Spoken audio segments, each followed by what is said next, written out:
Chosen one, the moment your spirit has been sensing is not a feeling. It is a summons. Tonight, the scroll with your name etched in eternal ink is being opened. Heaven is not waiting for a crowd. It is waiting for your yes. You are standing on the edge of a chapter that God Himself is ready to write. And this time, the ink will be fire. This is Chosen One's sanctuary, and you didn't arrive here by habit or accident. The atmosphere around your life has been shifting. Unseen pressure, unexpected silence, a stirring you couldn't explain. It's not random, it's alignment.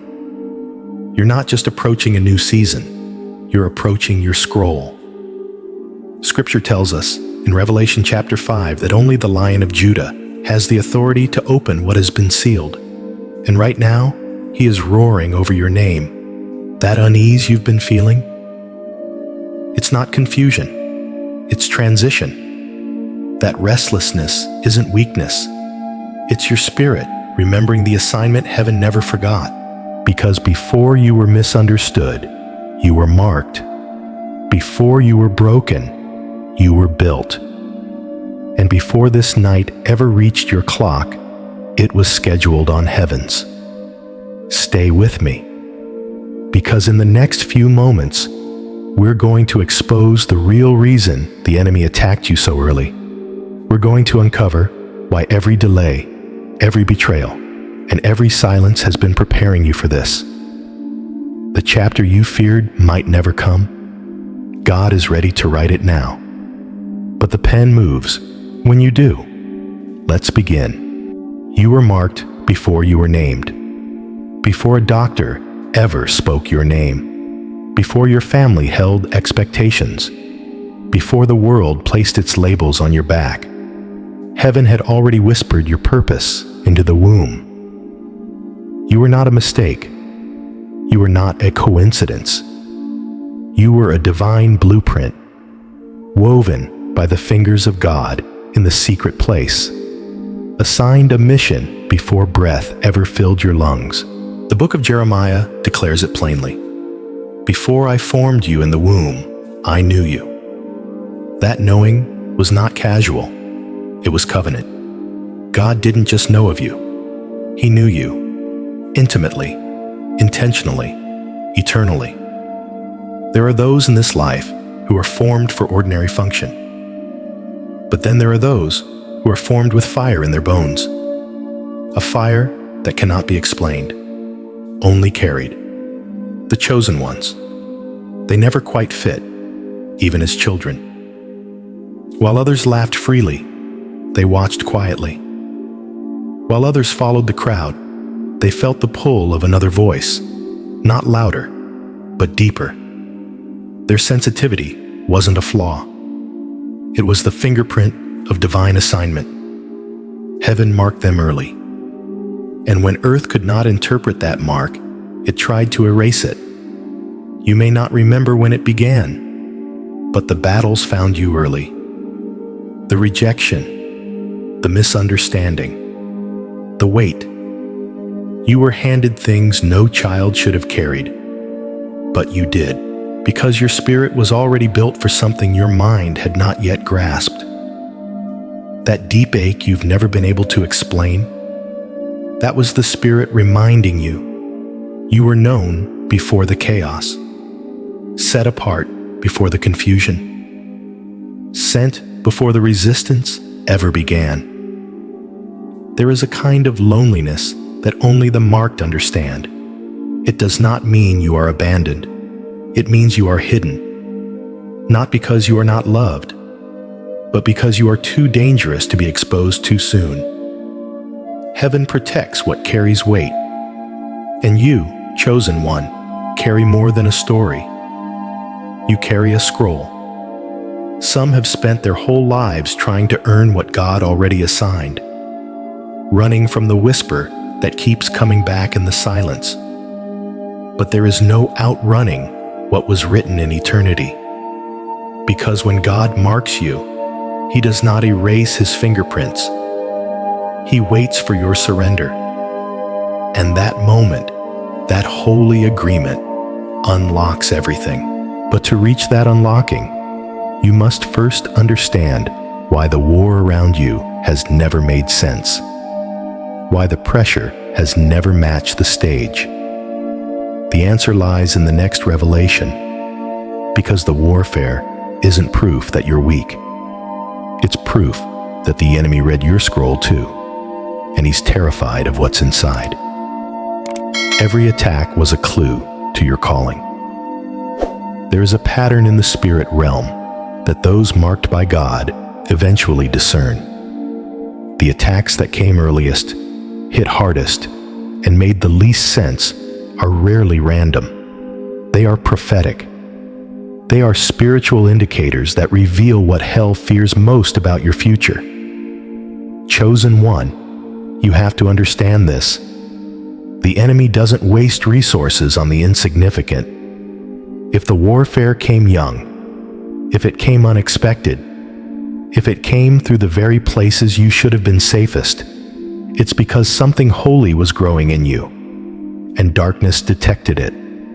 Joseph was only 17 when his brothers plotted to destroy him, not because he had done evil, but because he dreamed. His coat wasn't just a garment, it was a signal in the spirit realm, a signal that he carried something from heaven that would shift generations.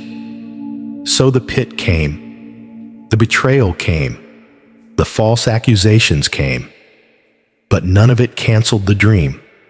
It simply confirmed it. In the same way, look back at the attacks in your own story, the patterns of pain, the betrayals that bruised but didn't break you, the emotional ambushes that seemed to come without warning. These were not detours. They were divine breadcrumbs, clues to the area of your deepest authority. For every place the enemy tried to silence you, heaven intends to amplify you. Every place you were shamed, heaven intends to anoint. The enemy has studied your scroll, not in full, but enough to recognize a threat. That's why you were targeted before you were trained. Why your family couldn't see the treasure. Why your voice was dismissed. Why your presence irritated atmospheres without explanation.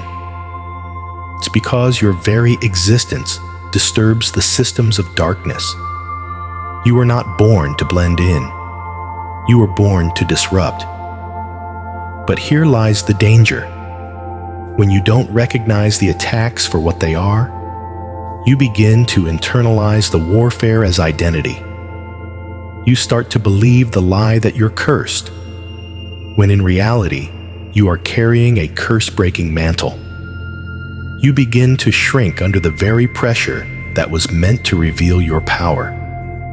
And if that lie embeds too deeply, it can delay your mission, detour your obedience, and keep your scroll sealed longer than it was ever meant to be. That is why tonight matters. This moment matters, because the greatest deception is not that the enemy attacks. It's that the chosen ones never realize why.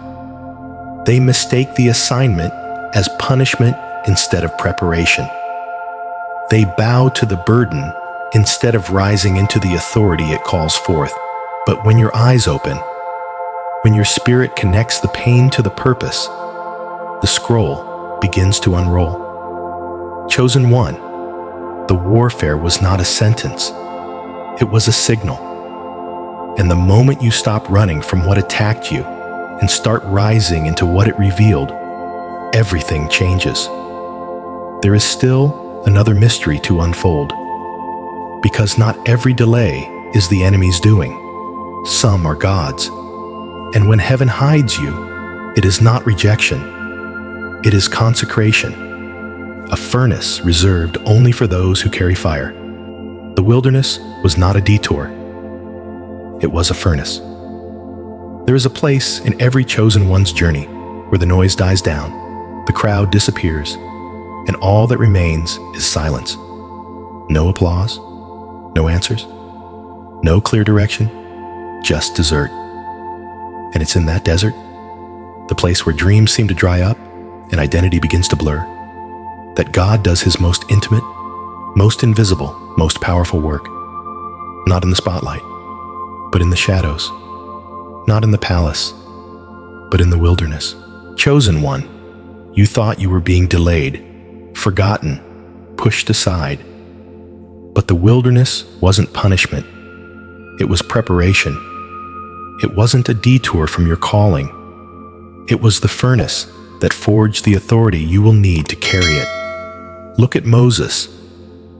40 years in Egypt, then 40 years in the desert. Not wasted years, holy years. Years where the prince became a shepherd, where the strength of the flesh was broken, and the weight of divine assignment could finally be carried. He didn't meet God in the palace. He met him in the wilderness, face to flame, barefoot on holy ground. That's where the scroll of his mission began to unroll. And so it is with you. You've been wandering through a season where everything feels muted, where what used to work no longer moves, where prayers feel like echoes. But even in that stillness, God was not absent. He was distilling you, burning off the layers you outgrew, crushing the idols that could not go with you into what's next, making you invisible, not because you were insignificant, but because visibility without foundation would destroy you. You wanted elevation, but heaven wanted depth.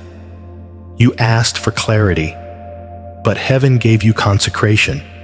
You prayed for movement, but heaven gave you stillness. Because movement without identity is just noise, and God is not raising noise. He is raising voices, forged in fire, fluent in silence, fluent in Him. This is why it hurt so deeply when doors didn't open. Why certain relationships fell away with no explanation. Why what was once fulfilling became strangely hollow. You were being separated from imitation so you could finally recognize the real. And if you've been weeping in that quiet place, feeling like the promise has passed you by, hear this clearly. You're not behind. You're being formed. You haven't been set aside. You've been set apart. Because the wilderness is a womb. It doesn't feel like birthing. It feels like burying. But what is buried in the spirit is often being planted. And what has been planted in secret will rise in power when the season shifts. And tonight, something in the atmosphere is shifting. The ground beneath your hidden season is trembling, not to bury you deeper, but to break open what has been maturing in silence. But there is a cost to stepping out of the wilderness. Because once heaven finishes hiding you, what happens next is determined not by comfort, but by obedience. And that's where the real writing begins. Because heaven doesn't write destiny in wishes. Heaven writes in surrendered steps. Heaven writes in obedience, not convenience. God does not write the next chapter of your destiny in the ink of comfort. He writes in the blood of surrender, in the places where your will bends, in the moments where your logic quiets and your spirit says yes. Chosen one, if you are waiting for things to become easy before you move, you will wait past your season, because heaven does not wait for convenience. Heaven waits for obedience.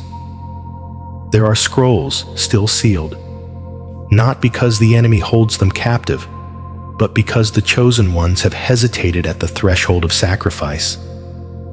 They felt the call. They sensed the shift. But they stayed in delay, dressing it as discernment. They waited for perfect peace while heaven was asking for perfect trust. Scripture shows us this pattern again and again. Abram was not given the full picture. He was given a direction. Go to a land I will show you. Not a map, not a timetable, just obedience. And when he moved, the covenant began to unfold. But if he had stayed, if he had reasoned away the risk, the promise would not have met him. The scroll begins to unroll the moment your steps say what your mouth has prayed. And yet, this is the war for many chosen ones. They've heard the whisper. They've sensed the urgency. But they keep waiting for someone to confirm what heaven already spoke. They stay tied to what is familiar, unwilling to close one chapter without knowing how the next begins. But a scroll will not open until the old page is sealed. Obedience is not partial. It is prophetic. And timing matters. There are consequences for ignoring this rhythm. Delay can become disobedience when the window closes. When what was once open becomes locked, not as punishment, but as protection. Because God will not allow His glory to rest where fear is still on the throne. You know this tension. You felt it. That quiet grieving in your soul when you ignored the nudge. That slow spiritual heaviness that follows a missed moment. Heaven does not shame you, but it will not flatter you either. This is sacred ground, and sacred ground requires movement. Because your calling is not activated by convenience. It is activated by yes. Not a comfortable yes, but a trembling, fire-tested yes.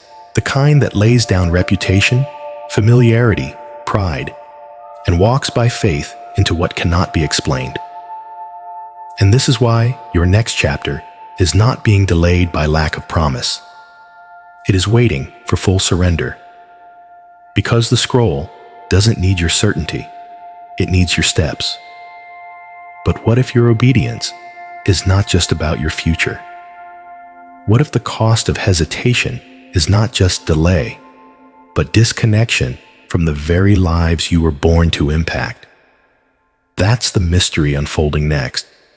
Because this story was never just about you. It was always about the souls tethered to your obedience. Your mission is bigger than you. There is a holy weight resting on your life that cannot be explained by personal ambition. You were not chosen just for personal breakthrough, comfort, or vindication. You were chosen for kingdom impact. Your obedience is not just the key to your destiny. It is the hinge that unlocks deliverance for others. When heaven marked you, it also assigned you to people, souls tethered to your surrender. And whether you see them or not, they are waiting for you to rise. The burden you carry is generational. The fire you feel isn't just for your survival. It's a torch meant to light a path for those walking behind you. You are not just an individual with a calling. You are a living answer to someone's cry. Nehemiah didn't weep for himself. He wept for a city, for a wall that had fallen, for a legacy that had been buried under ruins. He wasn't the most qualified. He wasn't a priest or a prophet. He was a cupbearer. But when the burden from God hit his spirit, everything shifted. His obedience didn't just rebuild stone walls. It restored the heart of a people. So it is with you. There are assignments written into your scroll that require more than talent. They require tears. They require a heart that breaks for what heaven is longing to restore. And that heart has been formed in your wilderness. That compassion has been carved by your own pain. That fire has been stoked in the furnace of your disappointments. You are being prepared to intercede, to lead, to rebuild, and to resurrect. That is why your journey has felt heavier than others. Why you've cried over things that didn't even touch you directly. Why you carry burdens in your spirit for people you barely know. Because heaven wired you for intercession, for spiritual architecture, for divine disruption. But here is the holy warning. If you remain silent, if you stay hidden in fear, then the ones connected to your assignment may remain bound. Destiny delay doesn't just affect you. It stalls breakthrough in the region you were sent to transform. Chosen one, the cost of disobedience is not just delay, it is displacement. You were sent as a seed to break ground in places that have been spiritually dry for too long. If you do not rise, the soil stays barren. If you do not speak, the captives stay unheard. If you do not step in, the enemy retains territory that was meant to be overthrown. This is the hour to realize your yes is not private. It is prophetic. And this is also why the attacks on your voice, your confidence, and your identity have been so strategic. Because hell knows, once you rise into your mantle, once you step into the mission, chains will fall that no one else could break. But this kind of mission draws fire, not just from the outside, but from within. Because what you carry not only threatens darkness, it threatens your comfort. And to carry this kind of mantle, something must die. Ego, fear, reputation, attachment. And that's why the next truth must be revealed. The enemy didn't just attack you because of who you are. He attacked you because of what you carry. And he hoped you'd collapse before discovering it. But he failed. Because you're still here. And that means the oil is about to flow. Hell knows what you carry. That's why it tried to silence you. If you've ever wondered why your life has felt under siege from the beginning, why the warfare has been relentless, the betrayals so personal, the depression so suffocating, it's because hell smelled the oil on you before you ever did. The enemy caught the scent of your scroll, and he moved early. He didn't wait for you to rise. He launched war while you were still crawling, still doubting, still trying to survive the weight of your own becoming. Hell doesn't fight what it's not afraid of.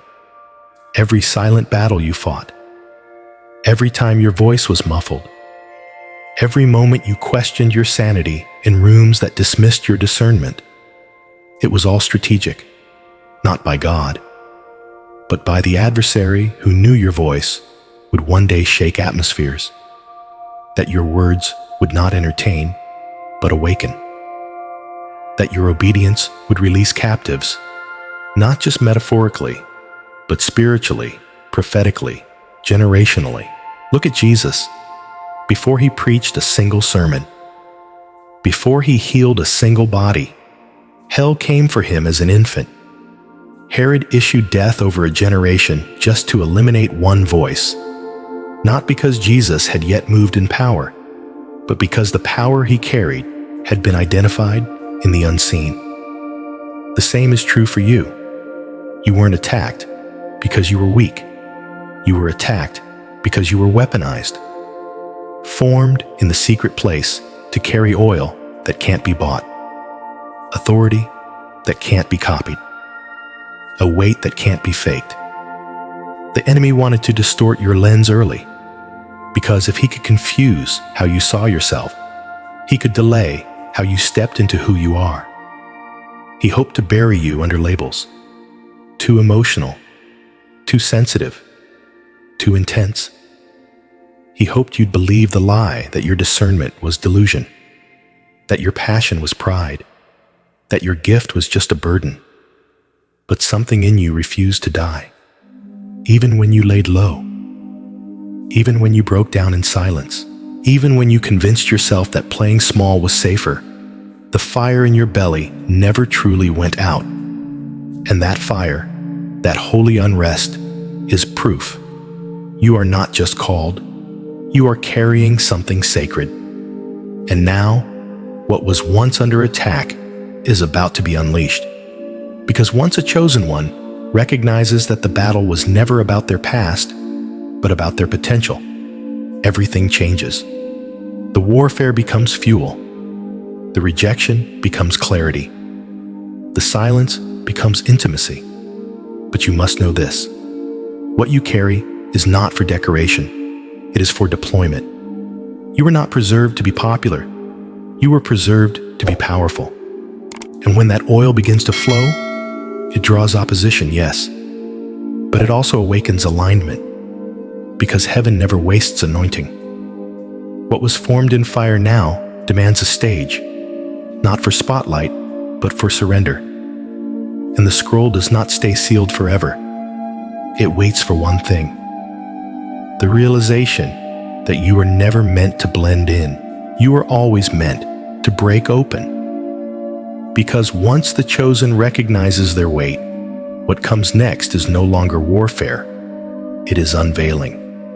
And the Lion of Judah is about to call your name. The scroll is being handed over now. There is a moment in the life of every chosen one when the silence shifts, the veil lifts, and the weight you've carried for years without name or shape suddenly aligns with the voice of the Spirit saying, now, not someday, not when you feel more ready, but now. Because heaven is not waiting for your perfection, it is waiting for your permission. This is that moment. The scroll, your scroll, is being handed over now. Not a metaphor, not a vision, a real spiritual transaction. Heaven is transferring divine instruction into your spirit, prophetic blueprint into your belly, strategy into your footsteps. The very purpose for which you were sent into the earth is unfolding in this sacred window of time. Revelation chapter 5 declares that only the Lion of Judah is worthy to open the scroll. And when he does, what was once sealed in mystery becomes movement. What was once tangled in delay becomes destiny. The scroll is not just a record, it is a release of names, of nations, of assignments. And when heaven reads your name from it, the atmosphere around you shifts to make room for what's been written. But hear this with reverence. The scroll does not open where compromise remains. The scroll waits for consecration. That is why your life has felt suspended. Why you felt the tension between what you know and where you are. Because heaven cannot pour out new instruction into a vessel that still mourns the previous season. You cannot carry what's next and cling to what's over. This scroll is costly. It will not flatter you. It will stretch you. It will strip you of every false identity. It will require you to release control, to sever the relationships that feed your comfort but starve your calling, to walk where logic says no, but obedience says yes. But if you say yes, if your spirit says yes, the seal breaks. And what was once hidden behind warfare and delay will rise into the light with power. You won't have to beg for opportunity. Heaven will summon it. You won't need to push for recognition. Heaven will reveal what it wrote in secret. Because the scroll does not bow to time.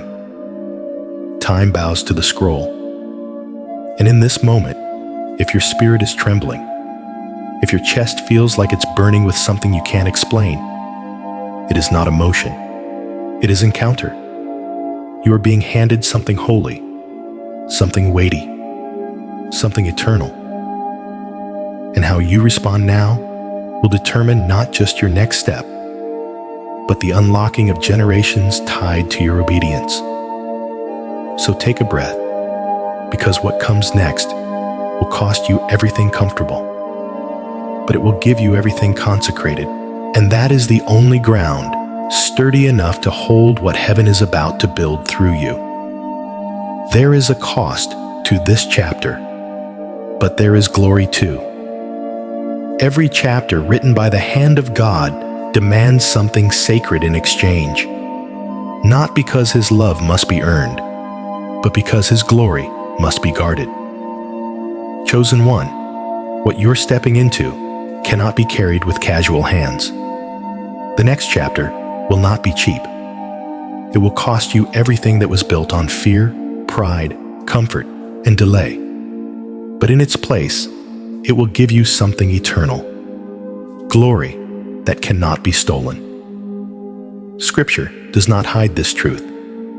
Romans chapter 8 tells us plainly, "I consider that our present sufferings are not worth comparing with the glory that will be revealed in us." Notice the phrasing, not given to us, revealed in us. That means the glory was already there, buried under layers of survival, hidden beneath disappointments. It was waiting for the right pressure, the right fire, the right surrender to come alive. This is why the cost feels sharp, because the glory within you is awakening. You will lose things in this chapter. The applause of people who only loved your old version. The spaces that made you feel big, but kept you small. The cycles that comforted your flesh, but choked your spirit. You may even lose the version of yourself that once felt safe. But in losing that, you will find the weight of what you were born to carry. God is not elevating you for exposure. He is positioning you for impact. And impact comes with scars. There is a quiet warning here. If you try to carry this scroll without paying the price, the glory will crush what your character has not prepared for. If you skip the fire, you will mishandle the oil. If you rush past the refining, you'll leak where you were meant to pour. That's why this moment is holy.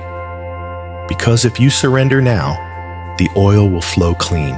The mantle will rest steady. The glory will not destroy you. It will establish you. But hear this in your spirit. This is not a call to pain. It is a call to power. Not power as the world defines it, but kingdom power. Power that walks into rooms and shifts atmospheres. Power that speaks truth and breaks generational chains. Power that doesn't just survive, but transforms everything it touches. And that power only comes when the cost has been paid in full. The fire that burned you was never meant to end you. It was meant to anoint you. And if you're willing to pay the price, the next chapter of your life will not be built on what left, but on what lasted. Because the only hands worthy of carrying glory are the ones that have let go of everything else. And now, chosen one, something ancient is stirring. Not a new beginning, a holy unveiling. One final breath before the shift. One final silence before the scroll opens fully.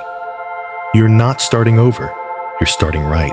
There's a lie that clings tightly to those who've been broken, delayed, or hidden for too long. The lie that says you missed it. That because you didn't move earlier, because you failed before, because you wandered or waited or wept too long. Somehow, the scroll passed you by. But chosen one, heaven does not recycle destinies. It redeems them. You are not starting from scratch. You are starting from surrender. And that is the most powerful place to begin. This is not the beginning of your journey. It is the beginning of your alignment. God is not taking you backward. He is taking you into the real, the version of your calling that could only be built through everything you've walked through. The losses shaped your authority. The detours taught you discernment. The seasons of silence refined your ears to recognize His whisper. You are not late. You are ready.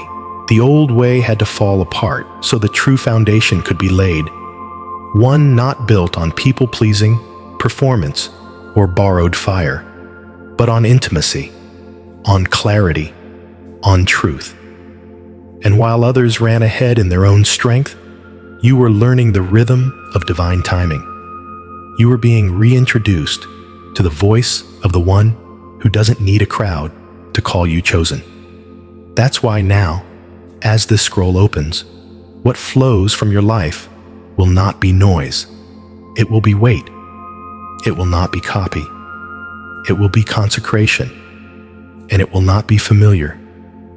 Because you were never meant to pick up where you left off. You were meant to pick up where heaven begins.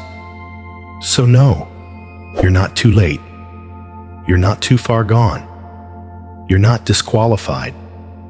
You're just finally beginning in the only way that matters, in alignment with the voice that's been calling your name from the beginning. And when you step from realignment into revelation, heaven doesn't just release purpose. It releases movement, which brings us into the final unveiling, the sacred moment where everything written in the scroll begins to move in the atmosphere around you. The alignment has already begun, and the night is holy. This is the night of holy alignment. There are nights in history when heaven touches earth in a way that alters everything. Nights when timelines converge, when angels move on command, when destiny, once delayed, begins to pulse with urgency. Chosen one, this is one of those nights. Not because of emotion, but because of alignment.